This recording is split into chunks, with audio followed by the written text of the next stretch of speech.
Welcome, everyone. Good afternoon from the UK and good morning to our colleagues dialing in from the US. I'm Lindsay Walker, Head of Operations and Strategy for British American Business, or BAB, in London. A few housekeeping points to get us started. It's great to keep your camera on in the webinar meeting as you're able to, and please ensure you keep your microphone muted. You're all automatically doing that now anyway. You can use the questions function, which is part of the control panel in the upper right-hand corner, to submit any questions to our moderator. This is a 45-minute briefing format, but if there are many burning questions, we can extend beyond that and try to address them. We are so proud to be partnering with BAB member XE on this update, looking at what could happen to the dollar and pound in 2021. We know currency behavior can have an enormous impact on businesses of all sizes, and that very much resonates with the BAB network. So, with a new presidential administration in place, the development of COVID-19 vaccinations and their rollout, developments from Brexit, and the relationship of the US and China shifting, we think it's a good time to offer discussion and insight on recent performance of the dollar and pound, what we can expect throughout the remainder of 2021, and some different scenarios that could positively or negatively impact the dollar and or pound. And a summary of the types of solutions you can look at implementing to protect your businesses and make sure that any trades you make will be well and effective. As a risk warning, it's important to mention that XE are authorized by respective regulatory bodies in each region. The subject matter today is down to your own interpretation. Any thoughts are the contributor's own and not recommendations to trade, so rely on your own skill and judgment regarding trades and or contracts. Having said all that, we have a really excellent pair of experts to support today's discussion. So very pleased to bring in John Freem, Chief Dealer for Corporate Foreign Exchange for XE in Europe. John has been managing corporate and institutional currency flows for XE's largest clients for the last 6 years. And Ron Vodicka, who is the team lead for corporate foreign exchange sales in North America. Ron has over 20 years experience in international business and global markets. Today's conversation will be moderated by the Executive Director of BAB in London, Emmanuel Adam. Emmanuel originally hails from Germany, but has lived in the UK over 8 years and is married to an American. So his interest in currency truly runs the gamut, personally as well as professionally, and he's an acclaimed currency watcher. You'll find contact details for everyone at the end of this presentation. So with that, thank you again for joining us. We look forward to some great insights, and Emmanuel, I will hand it over to you. Well, thank you so much, Lindsay. Good morning and good afternoon to everyone from my end. I'm so pleased to moderate the session, which I have to say ranks among my favorites in the calendar year. And this is what Lindsay already said, because it combines very tangible elements of currency transfers with, let's say, our own political and economic predictions, which of course set the environment for how the place that many of our companies operate in. And second, because I've had the pleasure to work with Ron and John before, and I can only vouch for what they have to say in a moment. So thank you both for taking the time. It's really great to be live today. Ahead of the session, we thought it would be good to gather some input from the community. So some of our colleagues have already sent a few topics in that they wanted us to cover.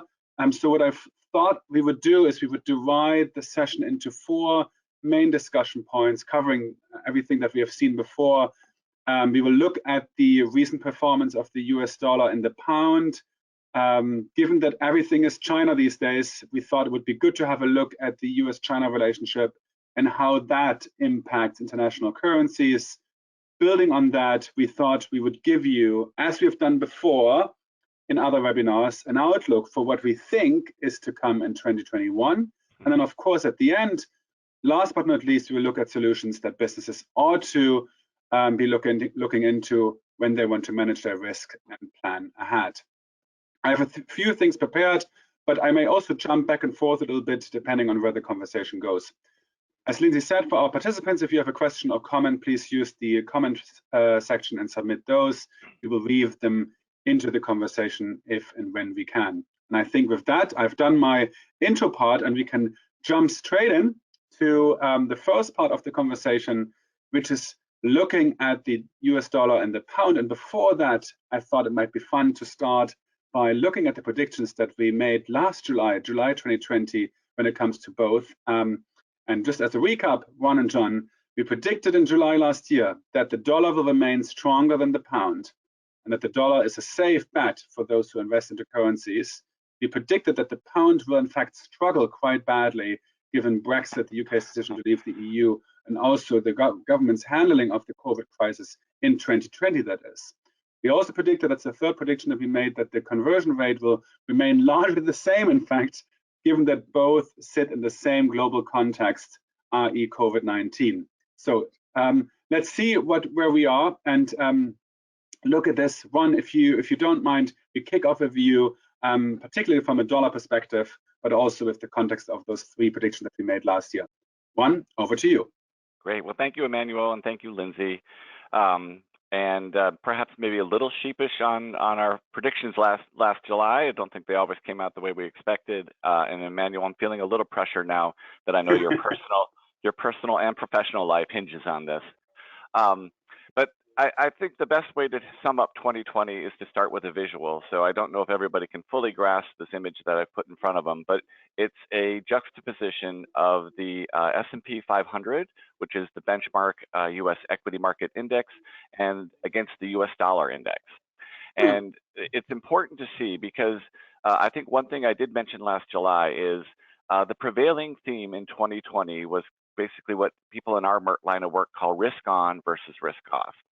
And the COVID crisis last March created such an extreme event that the US dollar appreciated significantly in early March, or late February, early March. And it was a function of just the sudden, the world getting hit by COVID and equity markets crumbling and everything really crumbling simultaneously. And when things really get bad, everybody moves in, or the world seems to move into US dollar assets. So that's that big spike back last March. So it wasn't really a normal context to come out of that, meaning it wasn't a natural dollar value. So what happened after that was, with all the incredible fiscal response and central bank monetary response, providing stimulus, deficit spending, it changed the dynamic from crisis mode to suddenly maybe saving businesses. And so the equity markets really started their rebound from their nadir in probably the first 10 days of March to now, of course, now record highs. But basically, if you, on 2/3 of this chart, you will see the dollar index downward slope and almost a parallel image or reverse image of the equity markets going up. And Emmanuel, I think I said one thing last time that did capture your interest, was it seemed economic fundamentals didn't matter. It was economic fundamentals mattered to the equity markets or whatever was driving the equity markets, but it didn't really matter to the dollar. So and what was happening was you were unwinding the premium that had been built into the dollar, or at least this is my take on it. John might have something different to say. So that's what happened over the first 2/3 of the chart, and it's a significant move. I mean, we're talking, 10%, 15% in currencies, which wildly impact businesses, especially, I would say, smaller businesses that may not have luxury of all the hedging tools that some of the larger companies have. So that's what happened for all the way basically until the end of December. So from March through December, it was unwinding of the artificial premium that had been built into the US dollar. Now, after a currency moves 10%, 11%, you're like, okay, how much further can it go? And it seems the nadir of this move happened coincidentally, maybe not, with the January 6th storming of the US Capitol. Which I think really hinges on more, you had a new US administration come in, just a new look. So the uncertainty of the US political, the election in November was starting to fade. The equity market moves were strong. Vaccines had been announced in December, starting with Pfizer and then Moderna. And suddenly the outlook was no longer unwinding panic, but suddenly what's going to happen now? And in this chart on the bottom right, you'll see the US dollar index started to rise again. And so you had a transition from the 2020 risk on, risk off, which really was, risk off for the dollar as stocks were roaring, to suddenly now the world is, and particularly traders who drive all this, are saying, wow, you've got enormous fiscal stimulus coming. The U.S. announced, their 1.9 trillion stimulus package. Then Joe Biden is now bringing along an infrastructure package. You had traders turning to expected inflation, and the expected inflation drove U.S. bond yields higher, and it was the rising yields that made the dollar suddenly a more attractive investment, because the 10-year bond, which is the benchmark for a lot of U.S. industry, rose 100 basis points. So, Emmanuel, if you could, or did somebody have a question? Nope. So if you could go to the next slide. So the question is, why did traders suddenly shift from risk on, risk off to suddenly expected inflation? Well, it really comes down to with the vaccinations rolling out and the developed world, particularly the United States and the United Kingdom, showing hints of getting vaccinations out at a reasonable speed. You were adding in just the incredible large stimulus numbers in the United States, which is finally creating some discussion in the U.S. Congress about deficit levels. But again, I think maybe I'd mentioned before, there's a new prevailing economic theory called modern monetary theory, which says deficits don't matter. And it seems to be this is a tug of war going on in Congress and economics. You've got enormous fiscal stimulus. You have the Federal Reserve pledging interest rates low till 2024, right? So despite any, economic resurgence, the Fed will keep interest rates low until inflation gets well above 2%, which is their target. Add in the high vaccine rate. You add in increased savings, at least from those who kept their jobs and had wealth accumulation with the stock market.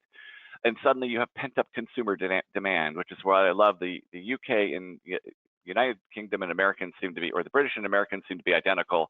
They want to go out and spend. So all this is adding up to a really forecasted, robust second half of 2021 economically. And traders are saying there's no way you can have all this excitement happening simultaneously and not have inflation. So the bond yield curve has been rising, and it rose 100 basis points from just January to or early March. Now, since then, it's dissipated a bit because it's like, okay, traders always do this. They push it further than maybe it needed to go. But just my quick take on 2021, which I've been telling my clients, is perhaps the bond yield went too high, going from 75 basis points to 175, which is the 10-year bond. But I don't think, as long as the stimulus and the Fed stays easy and vaccine rates continue to, get higher and get closer to completion, pent-up consumer demand, I don't see this idea of inflation fading over 2021. So bond yields might retrace some, but I don't think they're going to go back to, say, the 10-year at 75 basis points. And that matters because at 75 basis points, refinancing mortgages in the United States was like the best thing to do. At 1.75, many mortgages are priced off the 10-year bond, and suddenly mortgages were 100 basis points higher.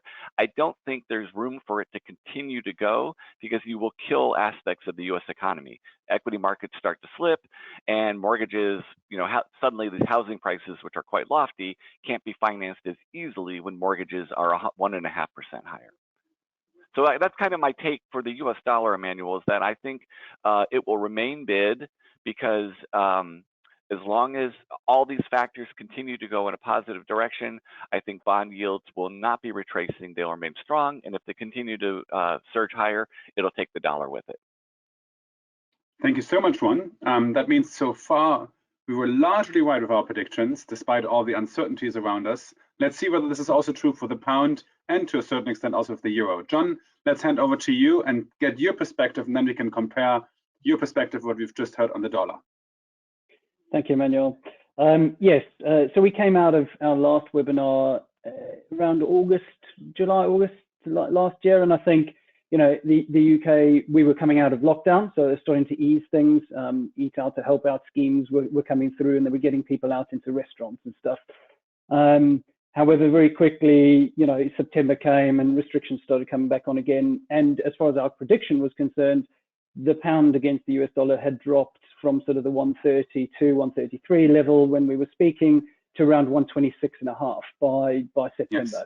So I think what we thought would unfold actually did unfold. The dollar stayed strong and the pound struggled. We had a lot against sterling through the course of 2020. You know, and as we got closer to that December Brexit deadline, the pound obviously struggled to find any momentum. That being said, you know, since then we've seen a very strong Q1 for sterling. So, you know, the first vaccine was given out on the 8th of December last year in the UK, and you know, that then followed with a Brexit deal. Now, many will argue it's not the Brexit deal everybody signed up for in the beginning. It's not, you know, it's not the be all and end all of deals by any means. However, what it did bring was certainty. So that massive uncertainty since the referendum in 2016, that had been almost put to bed for a certain amount of time. Very positive for sterling at that point in time. So, you know, when the deal was announced, we started to see some renewed buying of the pound. Next thing we had, another positive, you know, or adding some more fuel to the fire there for sterling, was the Bank of England starting to move away from talking too much about negative interest rates. It had been a real drag on the value of the pound when the central bank is talking about, you know, making it a cost to hold money in a bank account. That doesn't bode well for sterling holdings. And, you know, as far as holding that large amounts of currency for debt and that sort of stuff, it's not a great thing for the pound. So as soon as, you know, the head of the Bank of England, Andrew Bailey, came out and sort of said, look, there are lots of problems with negative interest rates. Again, nice little surge for the value of the pound. The vaccination program obviously kicked on very well, and, you know, compared to Europe, for example, in the UK, the vaccination program went very smoothly in the initial months. It got you know, people, the most vulnerable people, vaccinated, and ultimately led to Boris Johnson coming out with his roadmap, if you like, of getting the UK economy out of lockdown. So getting people to, as Ron says, you know, spend that money that they'd saved and they just couldn't spend during those lockdown months. So very strong Q1 for the pound. Where did that sort of, you know, get us to? It didn't quite take us to pre-COVID levels as far as the pound is concerned. However, it did see some significant moves, and we saw a short period of time where the pound against the dollar got through the 140 mark, which we hadn't actually seen since 2018. So, you know, a very strong start for sterling in Q1 against both the US dollar and the euro together. If we can have the next slide, it almost, yeah, it would have been amiss of me not to just slightly sort of zoom out, if you like, on where we are. Now, this is by no means an exact science when you talk about looking at purchasing power. So Bergonomics, or the Big Mac Index, as a lot of people will use it, is really not, in my opinion, to try and get an exact value. It's more to try and get an overall feeling of whether or not one currency is overvalued relative to another. And so if you look, this was January 21 that the most recent survey was done, and they just look at the cost of a Big Mac in each of those regions. So £3.29 in the UK, $5.66 in the US, $4.25 in Europe, and China 22.4 Chinese yuan. So if you look at that compared to each other and you put them in relative terms, at that point in time, the calculation says the pound is undervalued by 21.6% against the US dollar. The euro is 9% undervalued. And from a Chinese perspective, 38.9% undervalued against the US dollar at that time. Now, again, what I'm not saying here is that that's the amount you're going to see the currency move in a very short period of time. However, it does prove that there is still, you know, there's still room for movement in these currencies. So, you know, from my perspective, I still think, you know, sterling will continue to hold its ground and maybe gain a small amount in the months ahead as we start to get out of this lockdown. However, you know, we had a very strong push, and Ron made a great point there, saying, you know, this is what traders always do. They get overexcited, they push it too far, and then we need a breather, or we need some consolidation, and that's what we've had in the first couple of weeks of April, or Q2, if you like, is that taking a breath, looking back, going, okay, all of those good things that we had Q1. So, you know, we had a Brexit deal. However, have we really seen the impact of that Brexit deal yet? Probably not. You know, you're starting to see signs like Euro stocks being traded. Used to be very heavily weighted to London. For the first time ever, Amsterdam was the biggest Euro stock trading venue in January.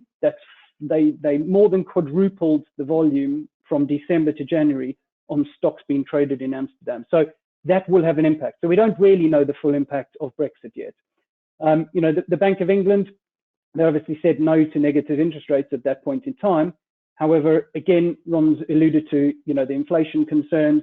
If inflation starts picking up and, you know, growth is too fast, the Bank of England may have to start looking at almost the opposite of negative interest rates and start looking at somehow tapering the program that they've got going at the moment. So, you know, we haven't seen the end of that. And then finally, the vaccination program going very well. Numbers are very low. However, we've just reopened again, so people are going back to offices. We're out in pubs and restaurants again, and unfortunately, we've seen this before where there has been a knock-on impact from that. So we hope that's not the case, but we need to see what those numbers are. So it's a time to consolidate, to look back and go, okay, we need to now see the numbers or the actual impact that all of these things have had. So we want to see people out spending. We need to see retail sales. So the figure is astounding. It's 170 billion pounds that the UK public have saved over and above normal savings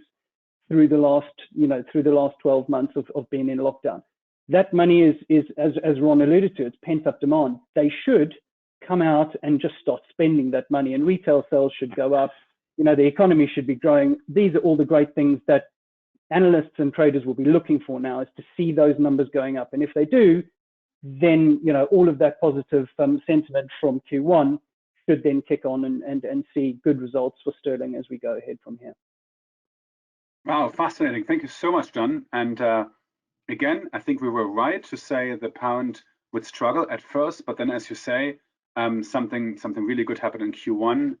The market felt much more confident about the outcome of Brexit and the vaccine rollout, which indeed strengthened the pound. So just a follow-up question to the two of you, which will always take us a tiny bit to the predictions 2021, but build on what you've just said. Will this go in parallel, or do you see a catching up from, let's say, the pound and the euro? You say that, you know, they are currently undervalued. So do you think they will appreciate value over time vis-a-vis the dollar, or do you think because the US economy is equally doing quite well, and as you've seen in Ron's chart, it's going upwards, do you think it will be a development in parallel? Whoever wants to jump in on this. I'll go first. Yeah, go on, Ron. So I can't speak, you know, I can speak as an American looking at the euro and the pound. I don't speak with the implicit knowledge that John or a person living in Europe does. So I love the Big Mac Index is always one of my favorite as well, just for, you know, kind of that relative sense. My instinct is the U.S. economy will be strong, and certainly against the euro. While we see the euro now breaching up back above 120. I just can't see it being a runaway towards 125 unless some new news comes out in Europe that drives everything. And maybe John's right. Maybe the fact that Brexit has brought suddenly a wealth of new opportunity to Europe that we maybe aren't even thinking about right now, and you might see some tremendous growth numbers. So if Europe starts to catch up in the vaccination aspect, then perhaps you'll see room for the euro to go. But I think you're going to have a rip-roaring U.S. economy, and it's going to be really hard to, you know, appreciate against that, barring some exogenous event that I'm not factoring in, which with the pound, you could say, you know, this unwinding of Brexit or wherever Brexit takes it could happen. So I guess my real juncture is I think the U.S. will be very strong. It'll be hard to appreciate too much against it. And John, I'll turn that over to you next. I think you make a great point, Ron, around Europe. I think, you know, Q1 factored in a lot of positivity for the US and a lot of positivity for the UK. And, you know, all we read and all the reports that were published about Europe was, you know, very, very poor in the way of vaccination rollout thus far. It's gonna mean that their economy, you know, is going to take a lot longer to open back up again. However, you know, they are starting to catch up. You know, the number of vaccinations a day now is very impressive, and so I think you've hit the nail on the head there. I think the euro will potentially find some renewed strength as we come out of this, and as they start to see. It's almost like, you know, the UK and the US were a good example of what happens when the vaccination program goes well. That should come in the way of a positive tone for the euro. So I agree with you. You know, our internal view for the European office is not that this will run away with itself. Similarly, for sterling, you know, against the euro and the US dollar, if you look at all of the most recent forecasts, you know, the recent Reuters poll is very sort of flat line. So I think, you know, that erratic behavior that we had through 2020 and, you know, almost irrational buying of the US dollar at stages over and above everything, I think that seems, you know, unlikely that we're going to see that sort of very, very sharp movement. However, I think it's more going to be range trading, if you like, where we sit between levels and it sort of, you know, it slowly moves its way in a sideways direction, I think is more than likely. Thank you much both. In a very, very reassuring for those who depend on currency consistency. Of course, there are others who want to take advantage of changes in currencies, but of course, for those who depend on consistency, that is indeed very reassuring. We will jump back to that, but before that, I thought we look at China. As I mentioned earlier, there's you cannot come around China, and in fact, China is often the answer these days to many of the things that we discuss. There was even a lead article in the Wall Street Journal last week where the author talked about the growing tensions between the US and China, and in that regard, also the tension that is growing between the US and Europe vis-a-vis in terms of how they should position themselves vis-a-vis China. I'm quite interested to hear from the two of you, how does that shape the global currency landscape? And what does it mean for the US yuan renminbi relationship, but also for other currencies in the world? Who wants to kick off? John, I always volunteer to go first, so I'm that volunteering type of guy. So Emmanuel, maybe I read some of the same articles you did, because the recent summit in Anchorage, Alaska, between the U.S. and China, which was suddenly the Biden administration taking over the Trump administration, and the Trump administration had taken a very hard line against China. Mm-hmm. What was telling was the U.S. and the Biden administration was not willing to go to Asia to have this meeting, but that the Chinese were willing to come to Anchorage, Alaska and have the meeting, said they had something they wanted to say. And they did say it. So we have to separate politics from economics. Politically, the Chinese came out and told the U.S. at this meeting, we're equals. No longer are we viewing ourselves as inferior, we are equals. We're going to be equals militarily at some juncture, politically, our influence in the world, we are no longer, you know, considered humble and subservient. I wouldn't say subservient, sorry, the wrong word, but we're no longer going to step back. And so I think the Chinese really plan to continue to try and exert their influence. The Trump administration had pushed back on this because they were recognizing the military power that was coming, the financial power, the development of various, basically the emergence of China as a world leader. So that is really the biggest political friction. But when you go back to the economics, I would say it's still, at the end of the day, at least at this juncture right now in 2021, and probably for at least another 5 years or so, the US dollar is still dominant.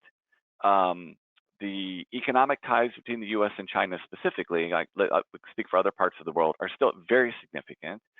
The dollar or the Chinese yuan is still only used in, I think, like 4% of the world transactions and as a reserve currency. It's still incredibly small, right? So I see continued exports.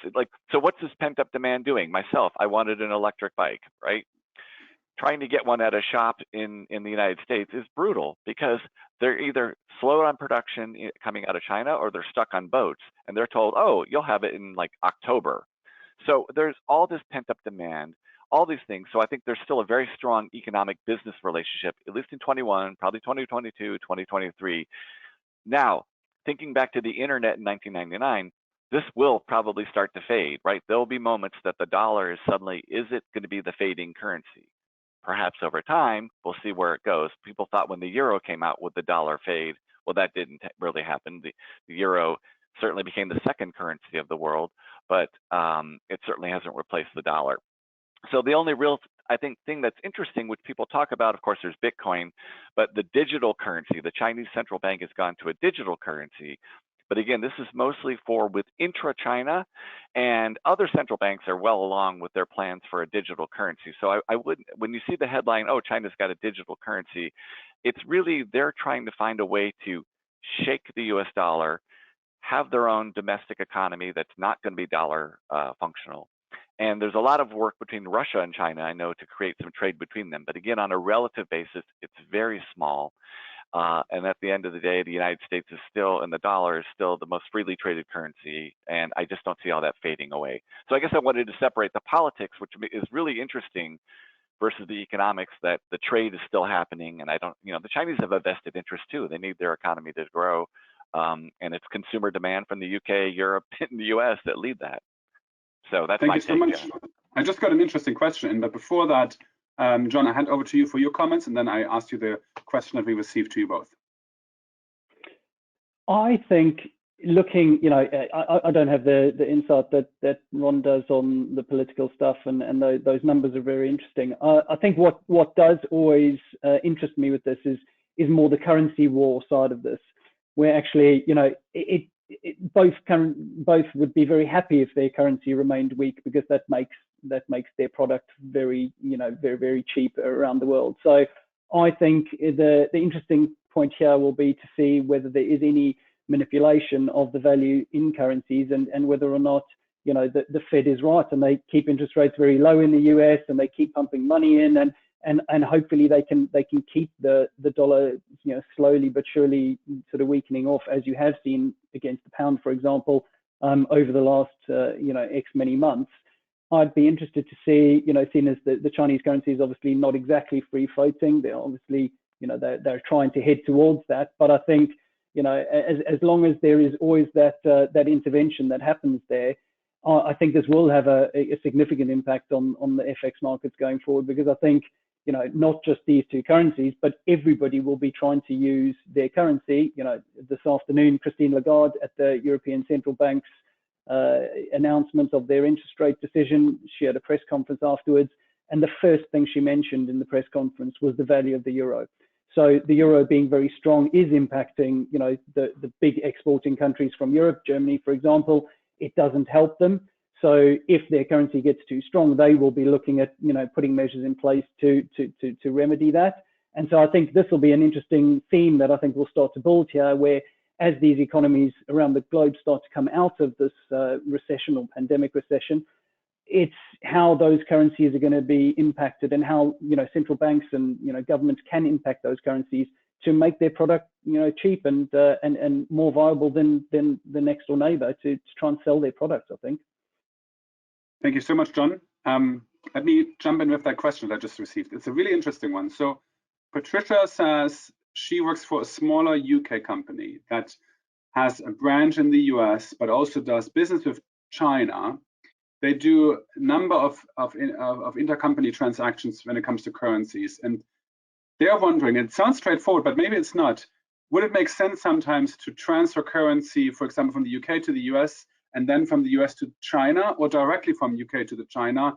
And is it worth to play around with changing values and currencies? I don't know whether this makes sense, but you know, given that we have so many volatile elements, you know, does it make sense sometimes to put the money in one place first and wait a couple of months before you then go to the next one? Or is that something you say is too much of a gamble? John, I'll hesitate and see if you want to go first, but if not, yeah, I'm ready to. No problem.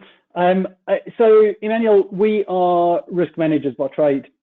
So, you know, we would always suggest just going straight from the currency you hold to the currency that you require. You know, speculating on the currency markets is a very lucrative game for some. However, you know, it's obviously speculation. So, you know, from my perspective, if the business, you know, Patricia's business has a costed rate and they budget at certain levels, that's what we're trying to protect.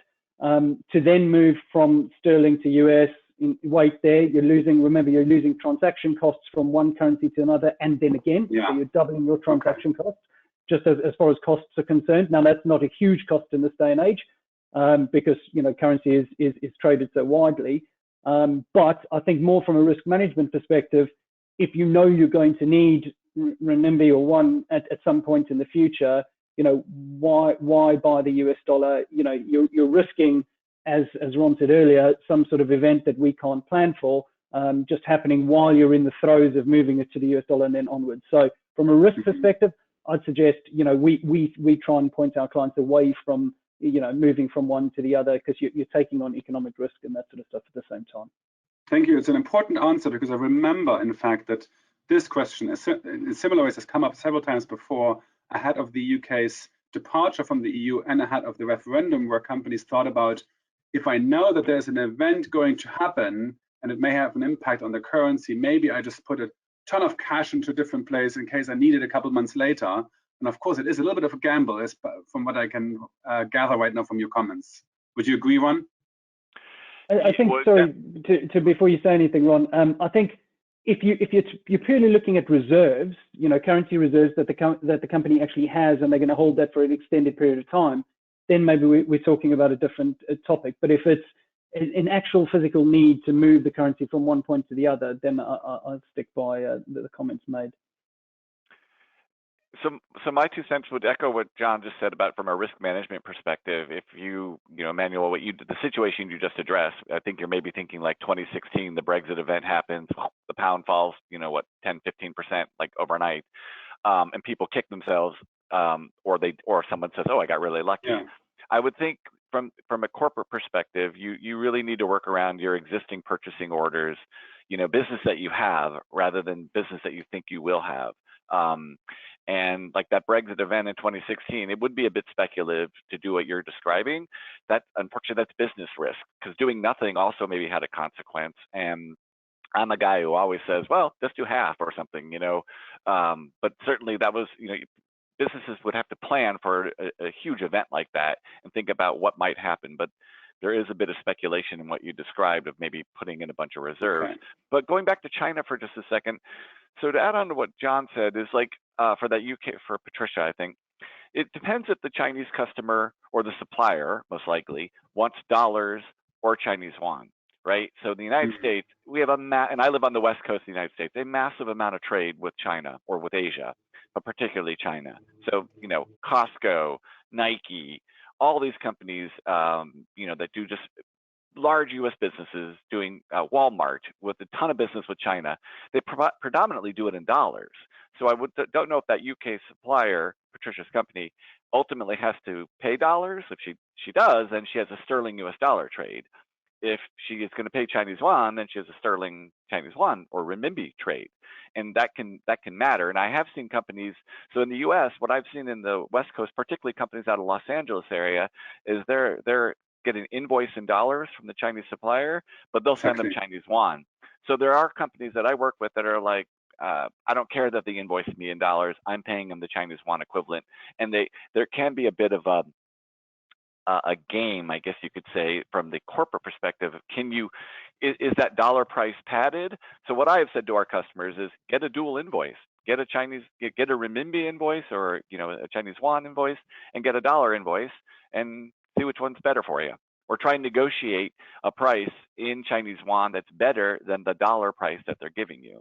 And that's something that your purchasing team can get a little more savvy at, and then get a dual invoice. So that would be a strategy beyond just, I think what John was saying is you don't speculate, like try and guess which one's going to be better. But I do know interaction with Chinese customers with which currency do they want, and then you can work on negotiating, maybe get a better price if you do it in local currency to the Chinese. Wow, thank you both. And you understood by the way, something that I know many of the participants today, but also those who are watching us after the session today, are mostly interested in, which is indeed the tangible element within the economic context, which you just described on the double invoice. So maybe we use that in the remaining 5 minutes that we have for both of you to look ahead what we expect in 2021 in the second half of it, and link to that the services that you guys provide that can help businesses manage the risk and also plan ahead. Maybe John, if you want to kick off first. Thanks, Emmanuel. I think looking at the rest of 2021 from a UK and European perspective. I think in the very short term, we have a Scottish election coming up. I think that'll be quite key. You know, the last time we saw an independence referendum, it did have an impact on the currency markets. So keep an eye out on that, the 6th of May, depending on that result. There is likely to be a push, depending, you know, whether or not there is a majority there. There's likely to be a push for another independence referendum in the years ahead. And that you know gives a good excuse for traders to start sort of, you know, scaling back positions on sterling potentially, because, you know, it'll unsettle the union. So I think that's one thing to keep a close eye on. The official end of lockdown, or the roadmap ends, you know, end of June, beginning of July. So that will be a big turning point. So an event risk to keep an eye on. Obviously, everybody knows the COVID numbers, astounding numbers coming out of India overnight, the 315,000 new cases in a day out in India. Obviously, that, you know, puts it all back into perspective that, you know, we feel a little in our little bubble here on this island in the UK that things are getting better, and, you know, we're starting to, you know, kids are back at school and the economy is looking a little better. People are starting to spend money. Bear in mind that, you know, the rest of the globe is not in exactly the same situation. So, you know, trade may not pick up quite as quickly as everybody thought. From a European perspective, I think I go back to it. I think the Europeans will catch up on their vaccination program, and we will see a strong showing from the euro in the months ahead. So anybody who is dealing with Europe needs to start looking at that. And then I'll point out very quickly, I don't want to take any of Ron's time, but the behavior of clients has been very interesting to see the change from 2020 to 2021, Emmanuel. We saw in 2020, and I suppose leading up to that, with the, you know, all of the uncertainty that we've had around Brexit for some time, we saw a lot of uncertainty, and therefore it was very difficult for businesses to forecast their certainty level of what orders they would get and when their customers could pay was very difficult, and that led to, you know, a very short-term focused approach, and the discipline that they were using, you know, in years gone by, where they would hedge 6, 12, 18 months ahead. They couldn't do that anymore. And so it became a very uncertain time and very difficult to look at the currency that they had coming forward. As we've come into 2021, you know, there's more certainty now. Brexit is, you know, it's done for now. Yes, there might be an impact, but at least there's that certainty. You know, we've got a roadmap out of lockdown for you know, the pandemic and vaccination programs. So looking ahead, people are starting to be far more you know, forward thinking and back to the good old days of actually planning for the stuff that they've got coming. They've got orders. All of that pent up demand will mean good business for a lot of businesses. They can now plan. So we're seeing a lot of people starting to go back to their policies of looking at hedging, you know, what percentage they hedge, how far they do it, and starting to stick to those plans again. So I think with the potential for trading in ranges going forward for 2021, rather than the erratic pattern that we saw in 2020, I would suggest you get your budget levels done if you haven't already done so, and then start putting that strategy in place to get yourself hedged for, you know, the prosperous time that, you know, hopefully we will see once this pandemic is put behind us. Thank you so much, John. And that is obviously something that XE can provide as a service. Just to mention that, for the 1.5 minutes that we have left, if you don't mind just giving us a quick yes or no, even on two mini questions that we have received. Lindsay just alerted me to those. One is, do global climate change initiatives have any impact on the currency world? That can be a yes or no question. And the second question is, if I'm a business and I want to work with you guys, how do I go about it? Do I just go online and set up a business account, or are there any other ways that I need to take in order to get in touch with you? Over to you, Juan, and then hopefully, unless the system kicks us out, then we hand back to Lindsay for a conclusion. At this juncture of global climate change, no. Okay. If the polar ice cap totally melts and there's flooding everywhere, yes. Okay, fair enough. And the second one on how to get in touch with you guys, whether I just sign up online or whether there's any other way I can get in touch with you. XE.com. That's perfect, right? Perfect. Register. Thanks, Emmanuel. Okay. With that, let me hand over to Lindsay. Yeah, thank you so much, Emmanuel, Ron, and John. That was really great. And I think the Big Mac Index is going to be my new favorite day-to-day way to learn. I love that. That was brilliant and very grounding for me. I'm not an expert. But also really well-founded points on the importance of preparation and getting everything lined up. So a great look ahead as well. Please, yes, we've got contact details here, and there were a couple posts on BAB's LinkedIn today about XE, so you can connect with XE there and learn more about our work as well. So thank you everyone so much for joining us today. That was fun. Thank you so much. Thank you.